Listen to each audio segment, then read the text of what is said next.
بسم اللہ الرحمن الرحیم۔ اولئک علی ھدی من ربہم واولئک ھم المفلحون۔ وہی لوگ اپنے رب کی طرف سے ہدایت پر ہیں اور وہی مراد کو پہنچنے والے۔ ان الذین کفروا سواء علیہم اانذرتہم ام لم تنذرہم لا یؤمنون۔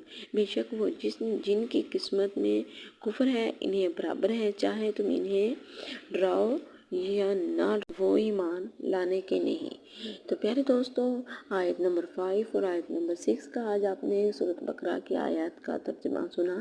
آیت نمبر 7 اور 8 کا ترجمہ میں آپ کے ساتھ بہت جلد شیئر کروں گی۔ ایسے ہی قرآنی آیات کے ساتھ ترجمے کے ساتھ جڑے رہنے کے لیے میرے چینل کو سبسکرائب کریں، لائک کریں، شیئر کریں، ویڈیو کو فل واچ کیا کریں۔ تو ملتے ہیں نیکسٹ ویڈیو ساتھ، تب تک رکھیے گا آپ لوگ اپنا ڈھیر سارا خیال، دعاؤں میں رکھیے گا یاد۔ اللہ حافظ۔